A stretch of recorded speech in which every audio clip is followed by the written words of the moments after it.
কদিন ধরেই চলছিল আসলে বিপিএল এর পেমেন্ট ইস্যু নিয়ে দুর্বার রাজশাহী নিয়ে নানা ধরনের সমালোচনা। কারণ আপনি দেখবেন যে তাদের পেমেন্টটা তারা দিতে পারছে না, এই জন্য ক্রিকেট বোর্ড প্রেসিডেন্ট পর্যন্ত নিজে চলে গেছেন এবং তাদেরকে বুঝিয়ে শুনিয়ে একটা পেমেন্ট করেছেন, তাই না, যেটা গণমাধ্যমে আসছে।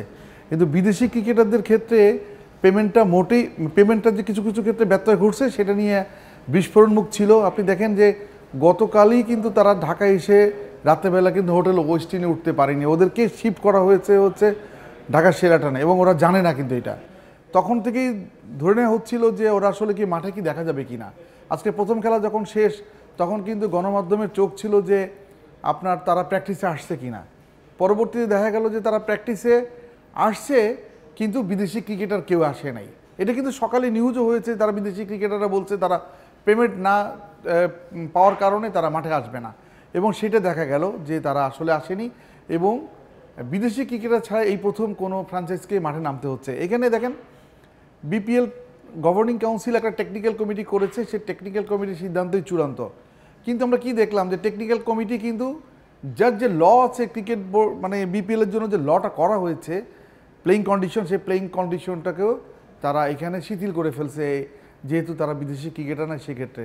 তাই আপনার ওই প্লেইং কন্ডিশনে একটা ধারাতে একটা করা যায়, সাধারণ ছাড় দেওয়া যায়, সেই ছাড়ের বিধান রেখেই, যেহেতু নিয়ম ছিল যে অ্যাটলিস্ট 2জন ক্রিকেটার খেলতেই হবে বিদেশি, 4জন ক্রিকেটার সর্বোচ্চ খেলাতে পারবে, সেখানে কোনো বিদেশি ছাড়া মাত্র 11 জন স্থানীয় ক্রিকেটার নিয়েই তারা মাঠে নামছে।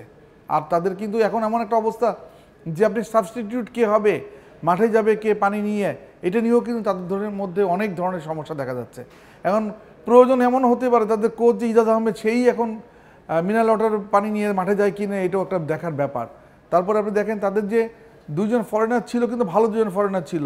আপনি জানেন রায়ান বার্ল এবং হচ্ছে মোহাম্মদ হারিস তো পাকিস্তানে খুব ভালো একজন অলরাউন্ডার, আর রায়ান বার্লও ভালো একজন অলরাউন্ডার।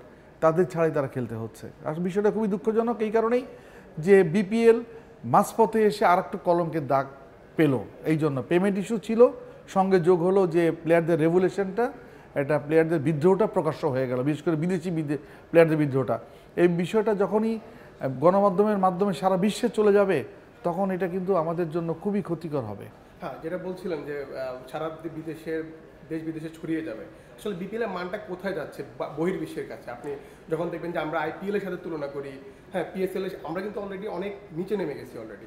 এই যে পেমেন্ট ইস্যুটা, এটা আমাদেরকে কোথায় নিয়ে যাচ্ছে? এটা কিন্তু পেমেন্ট ইস্যু কিন্তু নতুন ছিল না, এটা আগেও ছিল। আপনি পেমেন্ট ইস্যু নিয়ে এমনও হয়েছে যে, তো ফরেন ক্রিকেটারদের কিন্তু রিঅ্যাকশনটা আমরা তেমন একটা পাইনি কখনোই, কারণ ফরেন ক্রিকেটারদের পেমেন্টটা দিয়ে কিন্তু খেলানো হতো। এর আগে বেশ কিছু পেমেন্ট ইস্যুতে হয়েছে যে বিপিএল 2-এ আপনার পেমেন্ট ইস্যুটা ঠিকমতো হয়নি। ক্রিকেট বোর্ড কিন্তু প্লেয়ারদের গ্যারান্টার বলে ক্রিকেট বোর্ডই সেটা পে করেছে, এবং ক্রিকেটারদের সাথে নেগোসিয়েশন করার জন্য তখন নাইমুর রহমান দুর্জয়কে দায়িত্ব দেওয়া হয়েছিল। যেই ক্রিকেটার 1,30,00,000 টাকা পাবে তাকে দেওয়া হয়েছে 30 লাখ টাকা। এইভাবে কিন্তু কোনো একটা সেটেলমেন্টে ক্রিকেট বোর্ড গিয়েছিল, যেহেতু ফ্র্যাঞ্চাইজিরা টাকা দেয়নি।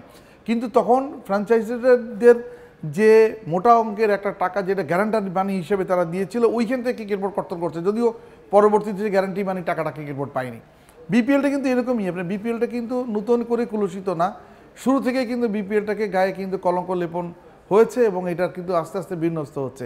আপনি একই সঙ্গে এমন একটা স্লটে খেলাটা দিলেন বিপিএল, যখন আপনি বিগ ব্যাশ চলছে, সাউথ আফ্রিকান টি20 চলছে, দুবাইয়ে ক্রিকেট চলছে, তাই না, আইএল টি20 চলছে, এমন একটা সময় যে যখন আসলে আপনাকে এটা পারমিট করে না আসলে, যে আপনি এমনিই স্ট্যান্ডার্ড বিদেশি ক্রিকেটারের অভাব, তারপরও যাদেরকে নিয়ে আসছে তারাই যদি মাঠে না আসছে খেলার জন্য, তাহলে বিষয়টা তো অনেক দৃষ্টিগত। এরকম ফ্র্যাঞ্চাইজি আপনি দিবেন কেন? যে ফ্র্যাঞ্চাইজির আসলে ওয়েলথ নাই, তাদের সামর্থ্য নাই, তারা টাকা দিতে পারবে না, সেই সমস্ত ফ্র্যাঞ্চাইজিকে আপনি কেন নেবেন? এটাই তো করছেন। আচ্ছা, যে বিসিবি সভাপতি ফারুক আহমেদ সবসময় বলে, মানে বিপিএল এর শুরু থেকেই বলছিলেন যে অন্যরকম একটা বিপিএল, ফ্র্যাঞ্চাইজি দলগুলোকে যদি ঠিক না করে উনি অন্যরকম বিপিএল বলে, আদৌ কি এটা মাঠের ক্রিকেটে কোনো মানে অন্যরকম বিপিএল হয় কিনা? হ্যাঁ, অন্যরকম তো হচ্ছে, সমালোচনার ক্ষেত্রে বেশি সমালোচনা হচ্ছে, এটা অন্যরকম না। আমরা বিগত বছরে যে বিপিএল দেখেছি বা তার আগে যে বিপিএল দেখেছি, বিশেষ করে আপনি 2013টা বাদ দিলে আপনি 2013 গায়ে তো আকসুর কলঙ্ক লেপন করেছিল স্পট ফিক্সিং, এরপরে কিন্তু বিপিএলটা মোটামুটি ভালোই ছিল, মাঠের বিপিএলটা অ্যাটলিস্ট ভালো ছিল। সেই জায়গার থেকে তো আপনি এইবার বেশি রকমের সমালোচনা নিয়ে বিপিএলকে এবার শেষ করতে হবে। আমার কেন জন্য মনে হচ্ছে যে মাঝপথে যে অবস্থা গেল, এটা মোটেই শুভময় না আমাদের জন্য।